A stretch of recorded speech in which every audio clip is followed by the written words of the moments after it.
na. Ano pinunasan ng langis. Rin ang kaso po yan. Kaya po yan may ubo. Lobong baboy at naririto nga po ang mag-ina po ni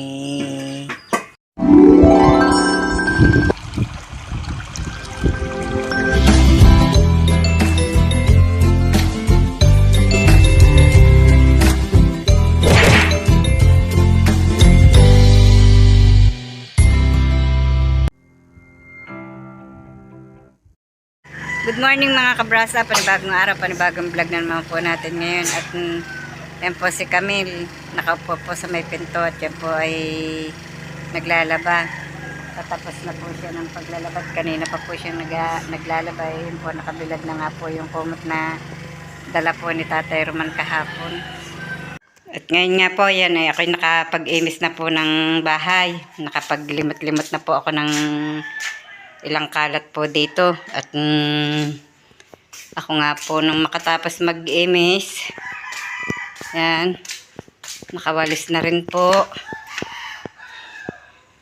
Kapag utay-utay na po ng gawain, ang akin pong ibang halaman inaayos ko po din sa likod. Yung pong mga snake plant na hindi po napatanim na naitanim ko na po din Hindi ako po inilagay sa likod na yan. Ari po hinawan ko at nang lumuag-luag po ang daan. Wawalisan ko pa nga po ari na parami po ng laglag na dahon. Ayos ko na po ang aking nga palang mga isda hindi pa nakain. Yun, nasuloy-suloy na ang mga dahon. Ang aking mga halaman. Ari po'y naubos meron na po uli. Yan. Na suloy-suloy na po ulit ang mga dahon. Ari malago na. Ari po ang wala pa. Yung may babago pong natubo. At yun po si Tatay Roman. Nagkukuting-ting na naman po ng timba. May dala po siyang timba kahapon. Nililinis po niya. Siya po kanina po nakapagsibak na ng kaunting kahoy. Mangangahoy pa po ulit mamaya. Medyo po mainit na ang ating panahon. Pero kahapon po sobrang init din. Nung hapon umulan. Naglaba din po si Camille ng kanyang mga bag. Ito nga po't may pambilad pa. Mga pantrabaho po ni Tatay Roman. Akin pong ihahangir.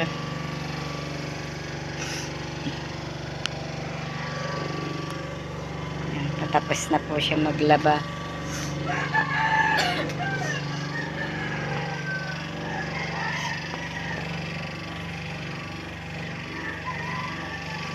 At kami po'y paitaas dito at maglilinis po kami ng daan. Ayan ang dalawa pong bata. Si Kinsley at si Hale. Sumunod po sa kay Nanay Los.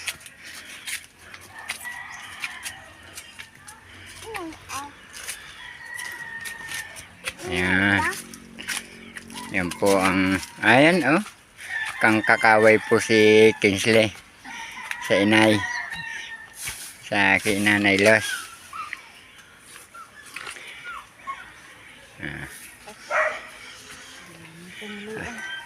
Hindi naman tutuloy at malamig. Hindi ka hiram ng pala.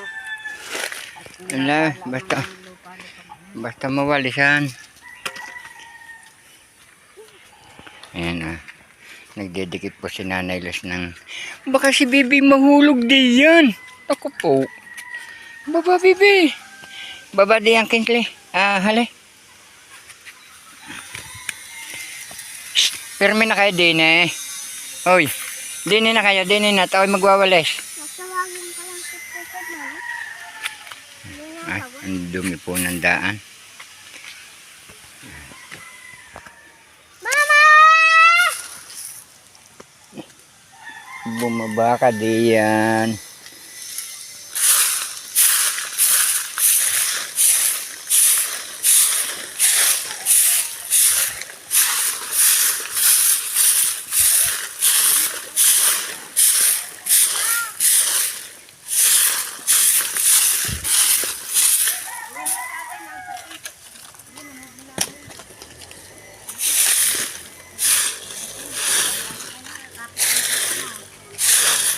Ayusin mo tsinelas niyan.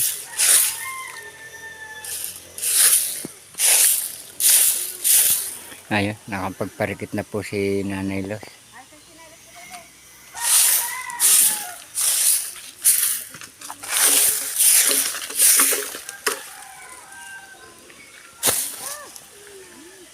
Tatabasan ko muna po yung mga gilid. Yung pauwi na po yung magpinsan.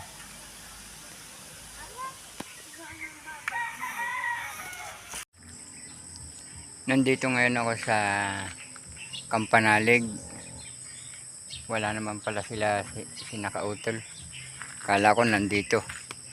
At tuloy titingnan natin yung ginawang kubo ni na kautol dito, yung sa taga Maynila.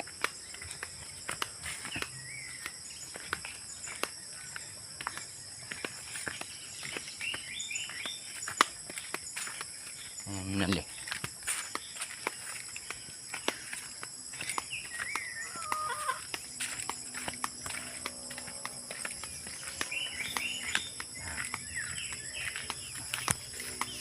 Malapit na tayo.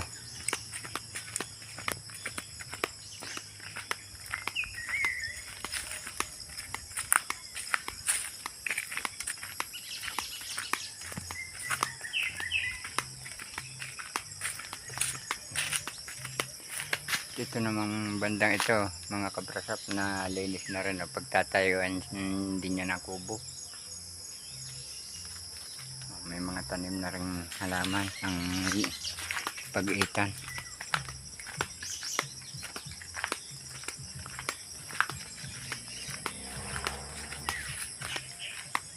Yan. May dinding na siya. Yun lang ang kabila pa, wala.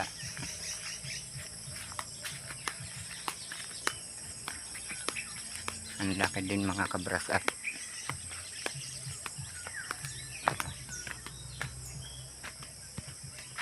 Ayan, mga tubular ang ginamit na pamakuan.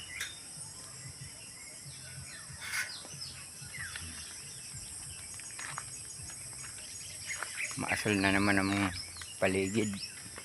Galing bulkan yan mga kabrasap. Nakakatuyo yan ang halaman. Mga asul yung usok.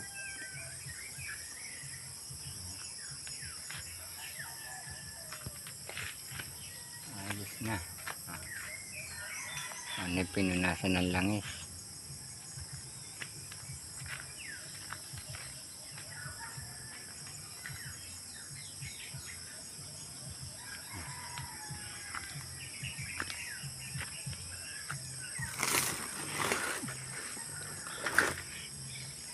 Tayo ay babalik na uli at wala naman dito nga sinakautol.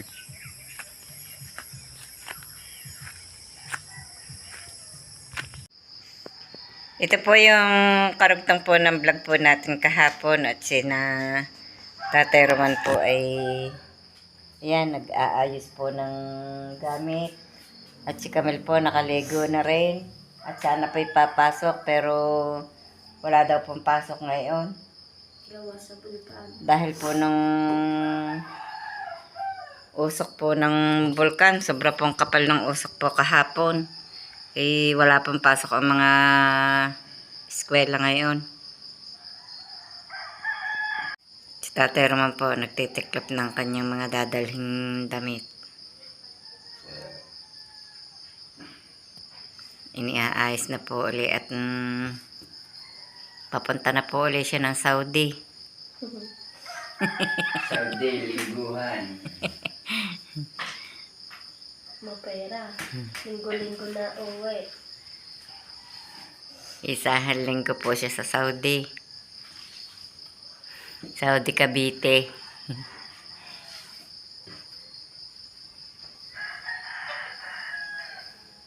May nakilala ka na doong mga kabite niya, Tatay Roman? Wala? Ay, kahina naman ah. Si Ma'am Dan eh. Ha? Si Ma'am Dan eh. Ay.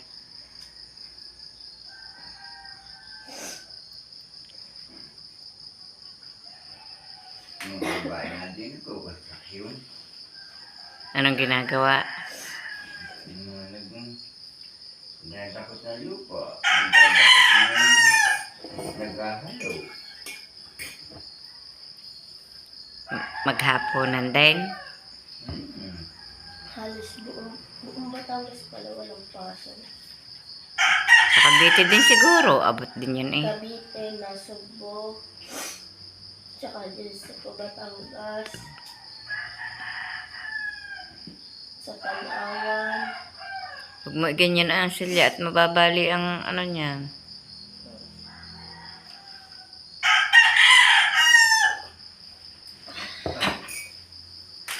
Yan, may makapag bugong na ako. Pinakasaing na at gwapo magbubugong po si Tatay Roman. Magdadala po ng kanin. At wala pong tagasaing doon pagka gantong oras. At sila po pare-parehas pang dito nang gagaling sa Batangas. Kaya pag po napunta sila ng Cavite, may baon na po silang kanin. Yan po ang dahilan. Kaya po wala pang pasok ang mga eskwela ngayon. Tingnan nyo po. Ang kapal po ng usok ng bulkan. Kulay asul. Madilim po eh. Oh. Maula po ang kapaligiran. Smog po yan ng bulkan.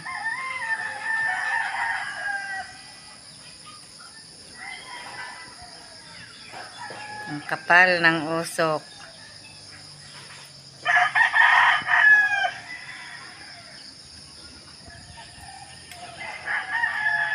Ang kapal ng usok ng bulkan. Sunog na naman ang mga halaman. Pagka ganyan, nadidisgrasya po ang mga tanim.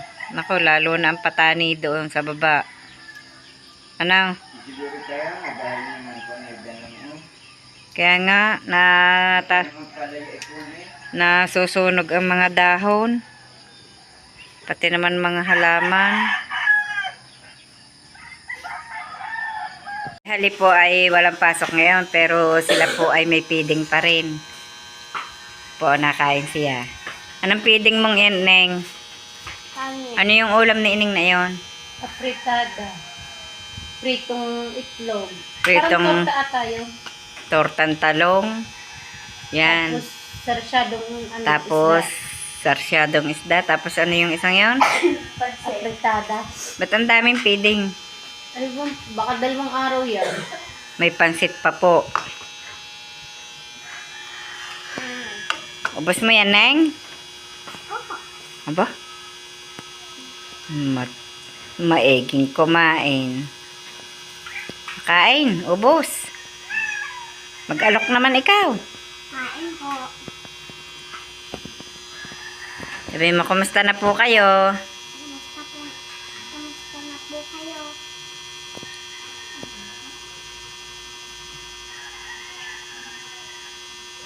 Dali, ayos ng pagkain. Napakainit po ng panahon. Tapos may usok pa ng bulkan. Ayun, nakainin. Punta dito. Hindi po maghapon ang naggawa ng kanilang module. At ngayon nga po, ayan, nagdo-drawing po siya. Pan-submit po yan bukas. Paint. Nagpe-paint. Paint. Pinapaint mong yan. Navigation.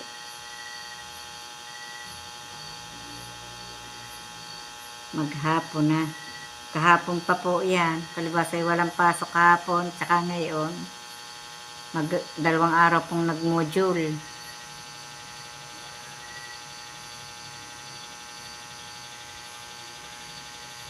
Bukas may pasok na. Meron na nga. Hindi nagpo si Mayor eh.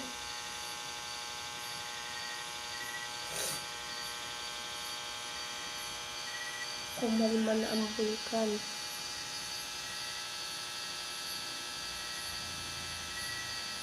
May flashlight na gamit sa pagpipaint.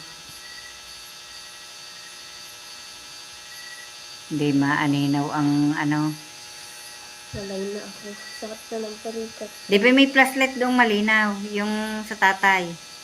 Yun ang kunin mo? Wait lang ho. Malwan yung gamitin dyan.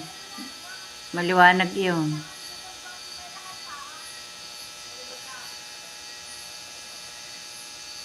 Ilang gang bulaklak? 4. May ubo pa. Pero ng kaso po yan. Kaya po yan may ubo.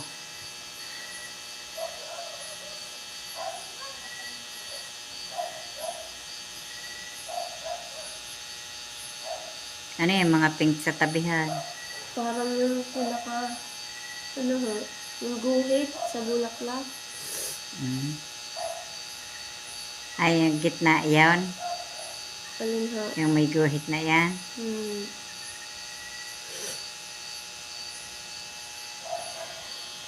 At kami po ngayon naririto sa tabi ng daan. At kami lamang po may pinuntahan. At hanggang ngayon po, tingnan nyo po, mausok pa ang paligid dahil po ng usok ng Bulkang Taal. Hindi pa rin po matanaw ang kabilang barangay namin. Dito po kami sa tabi ng highway, daan. At yan po ang aming kabilang barangay. Ang dami naman ang nadaan sa sakyan. At ang mag-ina po, yan na, uuna na. Paglalakad, mag-ina po ni Robilyn at ni Hali.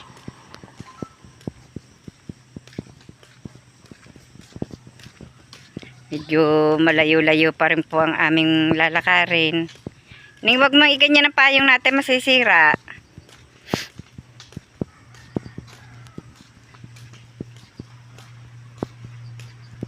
Malayo-layo pa rin po ang aming lalakarin.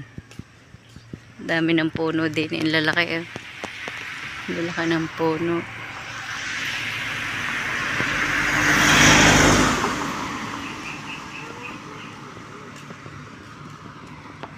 May mga tanim na mais. Ayun, sa kabila ng karsada.